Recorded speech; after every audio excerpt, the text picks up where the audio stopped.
Hello again.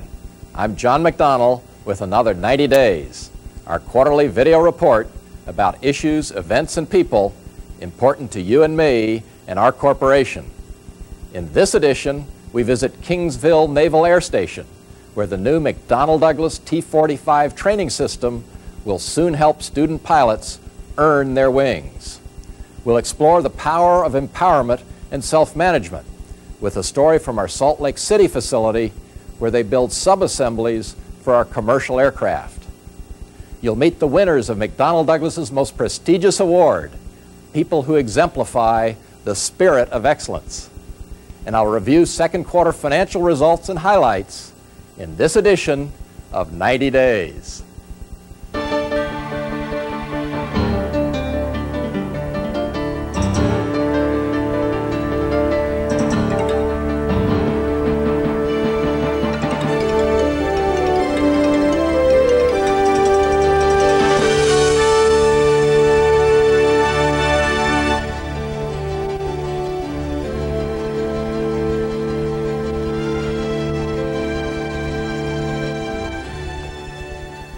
Landing a high-performance fighter on the rolling deck of an aircraft carrier requires skills unmatched in aviation. But the design of training programs to teach those skills to Navy pilots has often been a piecemeal integration of components from other systems. While they worked, they were not always the most cost-efficient. Flight simulators and classroom instruction often lagged behind the introduction of a new trainer aircraft. At a time when the military is being asked to do more with fewer dollars, the Navy is being challenged to maintain and even upgrade the quality and efficiency of pilot training. The McDonnell Douglas T-45 training system is designed to help them do that. It's the first totally integrated undergraduate flight training system, a complete package including aircraft, simulators, course material, and system support.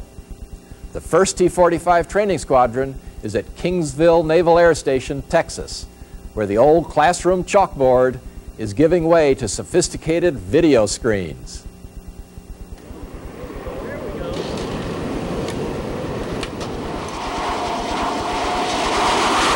The mission of Trade Wing 2 is to provide strike pilots to the fleet, to train pilots to go to the carriers.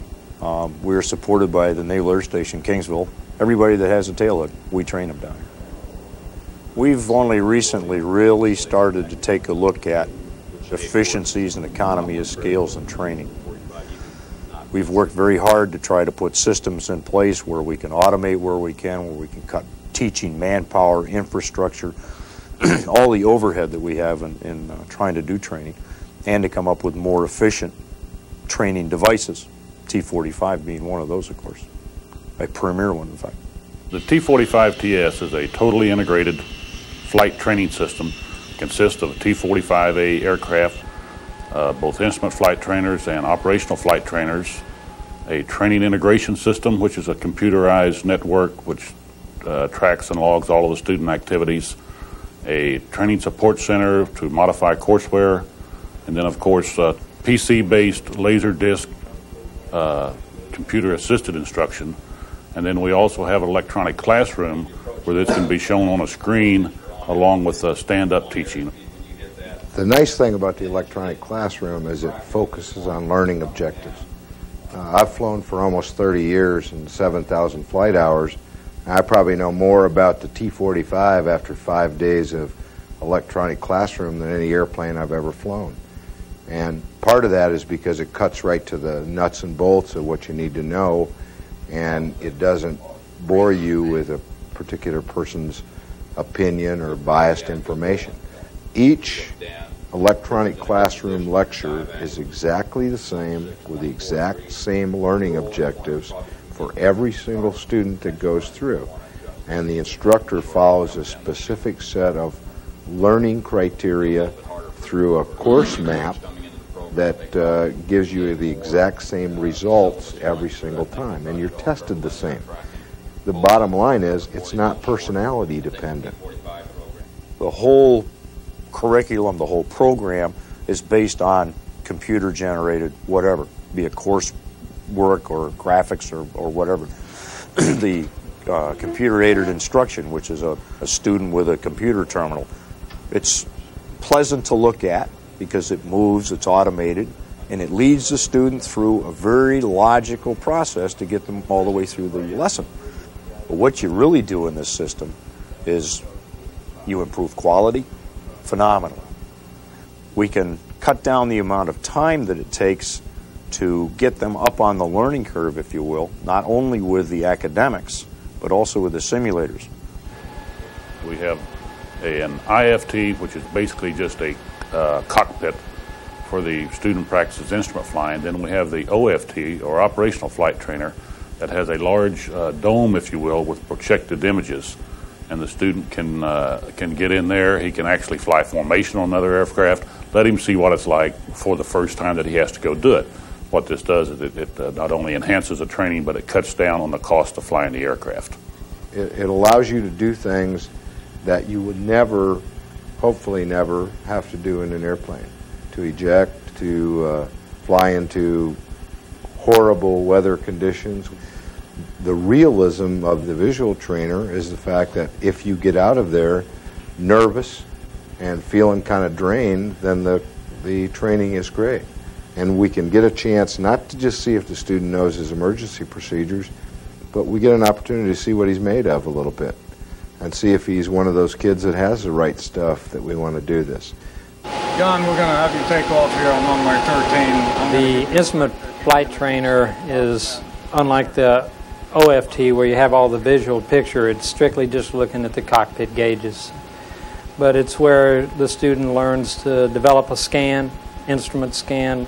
The instructor can give him a variety of scenarios of weather's too bad, it is foul, things like that. Can also give him a variety of the emergencies that could occur during instrument type conditions that anybody that flies in that environment would have to know how to handle those, so he can practice all those things without it actually happening to him in real life.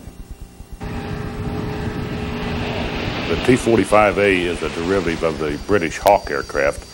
The one that we have designed and built for our Navy customer is modified to make it suitable to land on the aircraft carrier. The student can sit in either the front seat or the back seat, and the visibility out of the back seat is good enough that the instructor can land the aircraft in the back if he needs to. In the old days, in the old F-9s, you couldn't see if you're landing from the back seat, you just kind of hoped. But this is, and from what I've talked to the pilots, all of them love flying the airplane. It's been a real great airplane. McDonnell Douglas is doing contractor logistics support for the entire system. We not only maintain the aircraft, we manage and operate the ground training system, we modify the curriculum, we modify software, hardware, firmware, courseware. We do everything we can to keep our customer happy. When we look for efficiencies, if we take a look at what we're flying right now, T2s and A4s, it costs about $1,260 an hour per flight hour to fly a T2. $1,600 to fly a TA4. About $396 to fly a T45. So you can see the economies right there.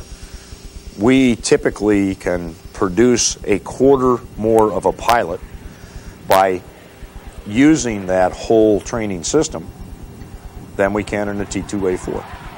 So for every 4 pilots that we qualify using the old system of T2A4, we can do 5 at appreciably less cost.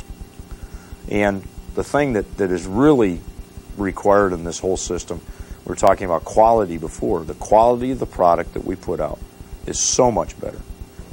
One of the things that we do in naval aviation that nobody else gets a chance to do is go to the boat.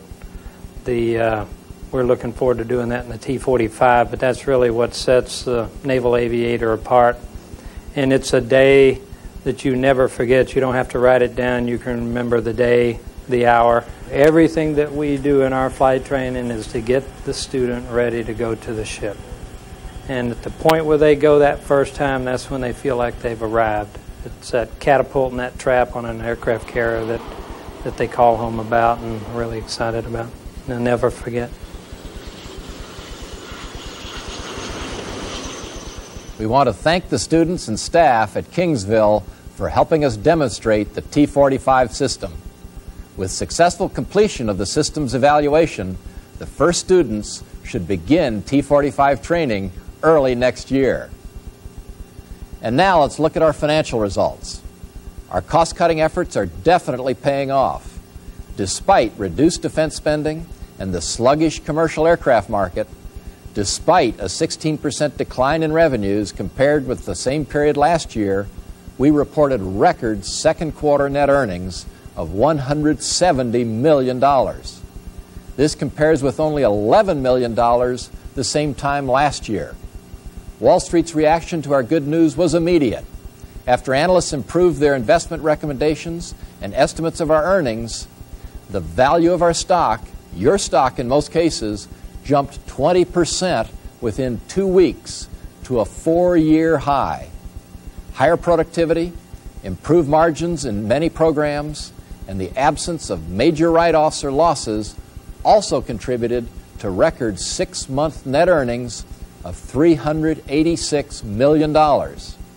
Another positive trend is that instead of reporting unusual write-offs, we are now reporting unusual gains. And some of our first half earnings were due to unusual gains. The settlement of tax issues, the sale of assets, and a partial reversal of the one-time charge we took when adopting Financial Accounting Standard 106.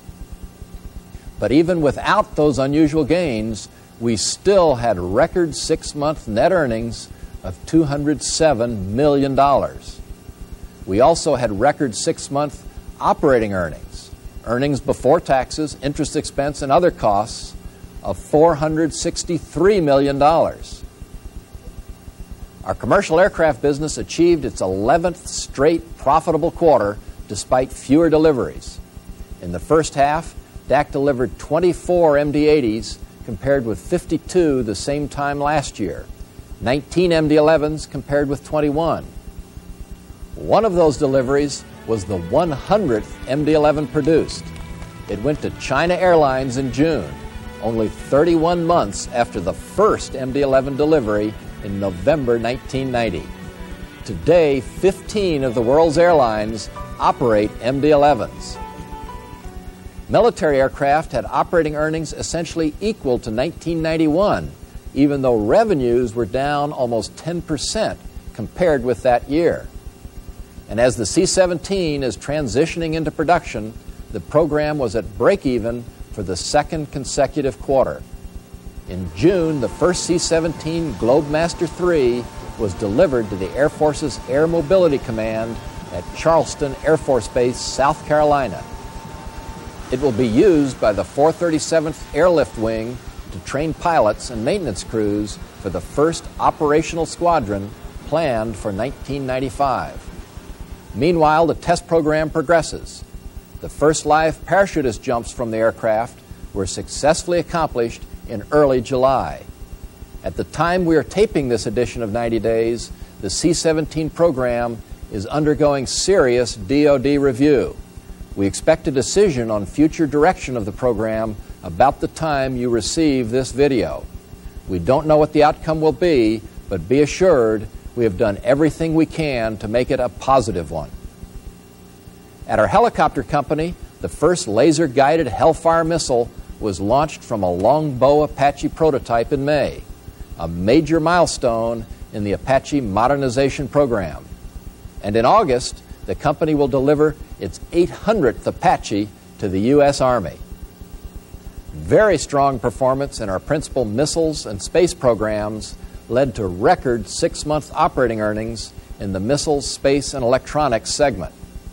The higher earnings were realized even though compared with the same period last year, revenues were down 14%.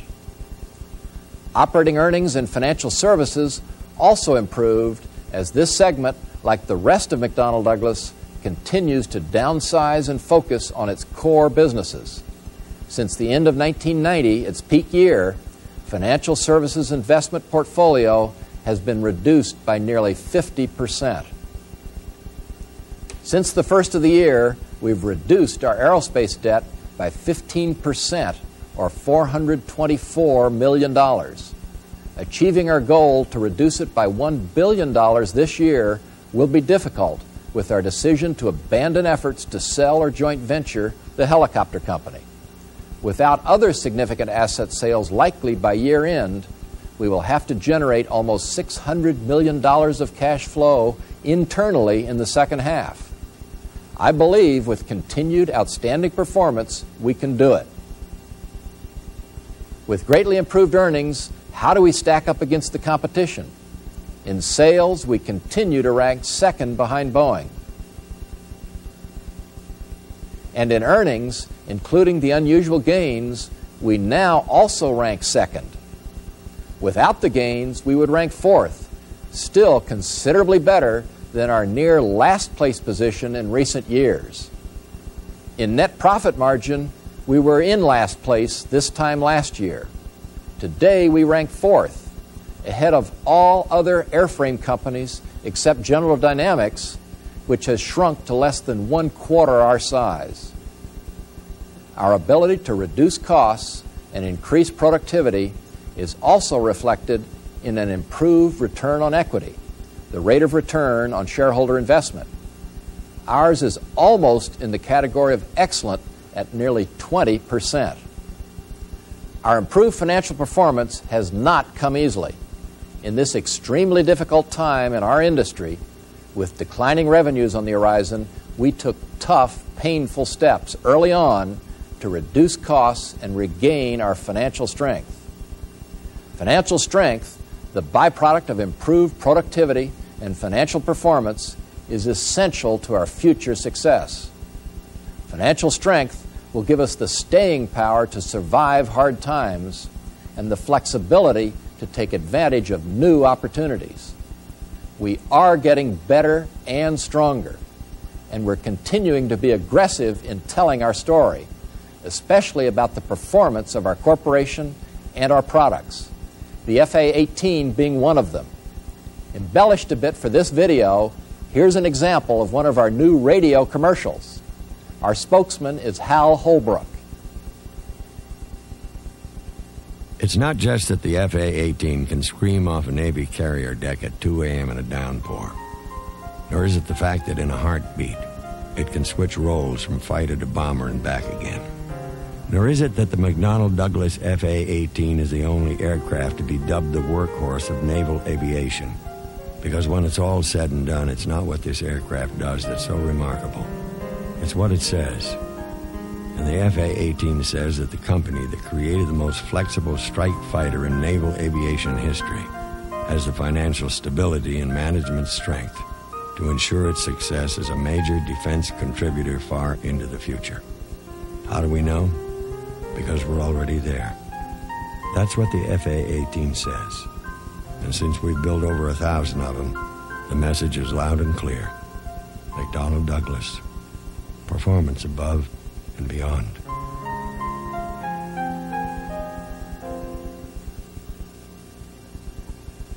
We're airing a number of these messages in Washington, D.C. to reach people whose decisions are critical to the well-being of McDonnell Douglas. Later in the program, Spirit of Excellence Award winner Bill Gaynor. A very special evening for some exceptional people, winners of this year's Spirit of Excellence Award.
July, Secretary of Labor Robert Reich established a new office within the Labor Department called the Office of the American Workplace. It's intended to promote high-performance work practices. Secretary Reich, an advocate of total quality management, said that high-performance work practices are crucial to effective customer service, quality improvement, and technological innovation, which are the mainstays of business competition. High-performance work practices provide employees with skills, incentives, information, and decision-making responsibilities that lead to improved quality, productivity, and customer satisfaction. In other words, workers are empowered. In our next story, we're going to see high-performance work practices in action, an outstanding example of empowerment through self-managed work teams. We're going to our Douglas Aircraft Plant in Salt Lake, a city of 160,000 people located in the Rocky Mountains of northern Utah. Founded by Mormon pioneers in the mid-1800s, Salt Lake City thrived as a center for agriculture, mining, and railroads. Today, engineering and science are the keys to its economy, and its highly educated, motivated workforce is ideal for McDonnell Douglas. We started here in Salt Lake in 1987. We actually started production in October, and we started with very small structural assemblies that go into the MD-80. And since then, we've tried to develop a more integrated product line, meaning we'll build floors that go into fuselage sections. We build the fuselage sections. We've added the empennage, or the tail section of the aircraft. We also build some MD-11 parts. And we have a small fabrication cell that builds some parts that go into our product and also does quick fix operations. I think that there is definitely a different work ethic here. Part of that is because we involve the employees themselves in helping us select and hire other employees. So we've got employees that were, the emphasis was on team playing. The emphasis was not on technical knowledge. We trained that. We have several different kinds of self-managed work groups here in Salt Lake City. Usually a fairly small group, maybe 8 to 10, 12 people that work on a common product or a common service, that collectively select their leadership, that collectively measure the results of their work, that determine within their group who does what task, but generally it decides how the task is to be performed. It gives you your opportunity to think for yourself. Somebody isn't telling you how to think every moment, and a lot of times it forces you to get creative to deal with different situations. The end results are written down what we need, but how to get there has been left up to us. You know, we can modify whatever we need to do to get it done faster and better. It allows me to make decisions that are going to help me do my job better, and who better knows my job than me? It gives you a sense of ownership, and if you feel that ownership, it gives you more of a sense of pride and accomplishment when you go into it and succeed at it. And they're giving us 8 weeks. The key to making self-management work are guidelines. You've got to have them general enough that you can have some flexibility inside them. And the guidelines definitely need to come from upper management so that you're all working to the same sheet of music. And what that requires is a very careful delineation of responsibilities, and it requires accountability. You just can't write a blank check. You have to have some way of measuring what the results are. You have to have some way of giving them a vision of what needs to be accomplished, but measuring the results. There's no possible human way to empower effectively without having measurements. If you don't know what the score of the game is, you can't possibly win the game. If you get the score after the game is over, what can you possibly do to change your strategy in the middle of the game to be a winner? And I think where there have been instances of empowerment that have not worked, it's because of poor metrics. I think that the typical worker here, especially in the touch labor area, has a pretty good sense of what they're accomplishing every day. They give us the cost rate and a schedule, so we basically know when we're supposed to start, when it's supposed to ship next, and then we're basically on our, as a team, we work together to make sure that we reach that schedule. They tell us every day where we're at as far as the quality, where we are on our hours. We know what our target is for the end of the week, and it's up to us to make that. So the first things that really have to be in place are good metrics. The second area that I would say is absolutely essential is training. There's a lot of cross-training. Because of that cross-training, if someone needs some help, someone can step in and help him get done so he can get done with his portion to get, on schedule. Everybody is capable of doing anybody's job. If they need time off, everybody else can step in, and there's no lost time in span time or roll dates or ship dates. Actually, several of us have been cross-trained to be either production associates or fabrication associates or even tooling. So we know the flow of all the areas, so it's easy to go to another area and say, okay, this is what I'm doing. I know how it relates to you. This is what we need to change. And then also the company does support outside training. During downsizing periods, risk-taking is not common. Nobody wants to be the high nail. Nobody wants to be standing up on the battlefield shouting, "Here I am," for fear they may get shot. Risk-taking has to start from the upper management to give the employees the confidence to be able to stick their neck out a little bit. And that's one thing that we have felt. If you know you're not going to get killed, if you know your job's not at risk for just tripping up a little bit, you're a little bit more confident to take a risk again. If we make a mistake, people recognize that mistakes are going to be made, and as long as it's not a repetitive thing, then there usually isn't a corrective action other than what can I do to help you so that this isn't caused again, and what can we do to solve this problem so that someone in the future doesn't make the same mistake. The reluctance to be risk-taking in an employee really falls back on the credibility of the manager. If you walk like you talk, if you do what you say, and they trust you, then the risk isn't enough to overshadow their desire to come up and share those things with you. If they're worried about the credibility, then they'll shut down, or the risk will overweigh. It'll probably be a day on each one, set the system on. We have to be constantly improving how we do business, reducing span times, finding ways of getting obstacles out of the way. And the only way to do that is to go out to the people that do it and ask for their ideas. And frequently they know instantly how to improve it, they've just never been asked. Or when they've been asked, their ideas haven't been put in place. So I see self-managed work groups as the way to harness that power of the people and put it into product. Total quality management works, but it only works if people get involved in it and are willing to do it. And that causes some pain in people's lives. They have to change how they manage. They have to get away from making decisions for everyone else and trying to coach people. I think 90% of the time when you empower someone, they take pride in their job and they pull through most of the time much better than expected. And when you impose a lot of rules and restrictions on somebody, whether they're being micromanaged or not, they certainly feel like it and they don't perform and they say, fine, I'm going to do what I have to do and that's all I'm going to do. But you give me the authority to do something more and I'm going to run with it. I think what Salt Lake City has accomplished is not so much freedom, but we've been able to streamline our guidelines to the point that we can do more in less time.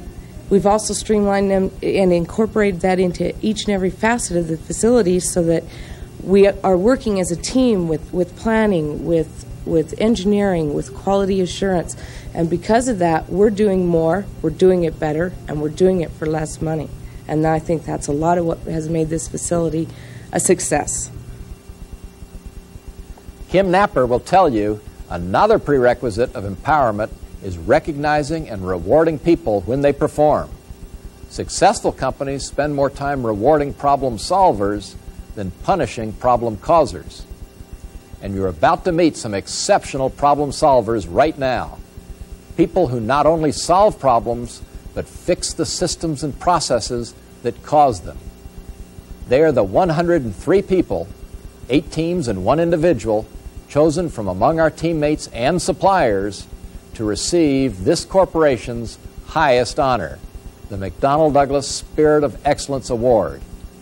Established 4 years ago, the award recognizes exceptional people who demonstrate initiative and dedication to continuous improvement, quality, and customer satisfaction. The winners were honored in ceremonies this July in St. Louis. Each of them received the Spirit of Excellence Crystal Award and the McDonnell Douglas stock. They are role models for all of us. And as we hear their stories, it's apparent that they did more than just put out a fire.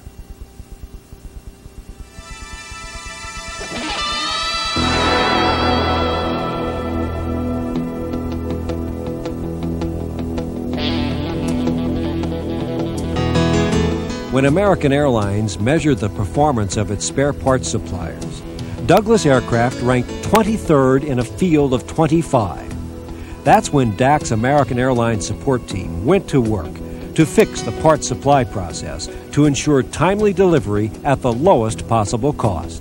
In just 6 months, DAC jumped to #1 supplier on American's list and remains in a top position today. In the midst of a record string of successful launches, the Delta Propulsion Engineering team faced a nightmare, a leaking second-stage fuel valve. Some said it would take a month to fix, jeopardizing the entire year's schedule. Using a team approach, the group developed and documented procedures to safely drain toxic fuel and replace the valve. Their plan was implemented in less than 2 weeks and saved the launch.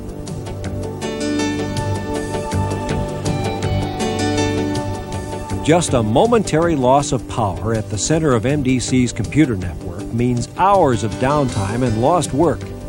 Electrician Bill Gaynor was surprised there was no preventive maintenance manual for equipment that provides uninterrupted power. So he created one on his own computer on his own time. System reliability is up 57%. The electric bill is down $500,000 a year, and uptime for the power supply is better than it was new. Hydrofarm USA provides MDA with expertise in tool design and fabrication, specializing in sheet metal forming. They're known for going the extra mile and support teamwork, first-time quality, and continuous improvement. They routinely produce high-quality parts, often proposing ways to improve them and reduce cost. Their 1992 quality acceptance rate was 99.75%. On-time delivery rate was 93%, and they saved MDA more than $250,000.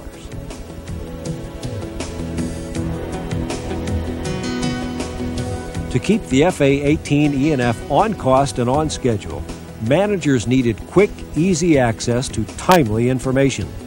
So this MDA team created IMIX, or Integrated Management Information and Control System. Everybody, including the customer, gets the same information at the same time, so problems are identified early. And it encourages more responsibility and accountability for data. IMIX is so effective, there are plans to use it on other programs.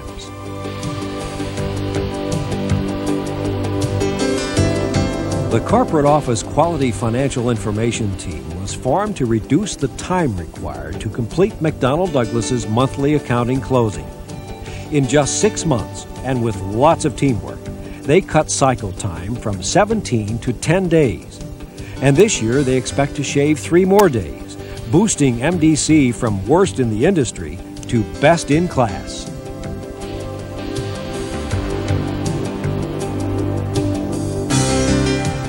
Fuel leaks on the MD-11 jetliner had airline customers complaining. That's when the MD-11 fuel team was formed to solve the problem.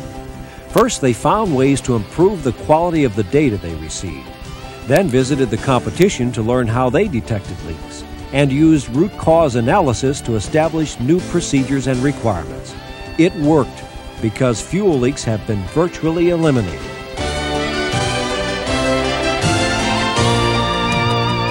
This MDA non-destructive testing team tests parts and raw materials for the C-17 and F-15. They're self-managed and dedicated to continuously improving. To see if they are, they developed a productivity index measuring their quality, cost, and schedule performance. It shows an annual performance improvement of 20.5%. And in 1992, the team earned an all-time high score on its annual customer satisfaction survey. Precision Technology Incorporated supplies McDonnell Douglas with high-tech components, and they can be counted on to deliver. PTI routinely improves products to lower cost, increase service life, and reduce weight. They have a 98.8% on-time delivery rating and have maintained their goal of 0 defects for 36 consecutive months. Says Ron Green, Manager of Manufacturing Engineering. Quality and on-time deliveries That's what it's all about. If you can hit both of them 100%, then you've got it made. Now that's the spirit of excellence. Congratulations to our winners. They embody the spirit of excellence. We have many excellent award programs throughout McDonnell Douglas. President's Awards, Golden Eagle Awards, but we need to do more to recognize and reward excellent performers. Rewards don't cost, they pay in improved business performance. And you don't always have to reward people with money or a trophy. Sometimes just saying thanks can be reward enough. And that's this quarter's report. Thanks for watching, and I'll see you again in 90 days.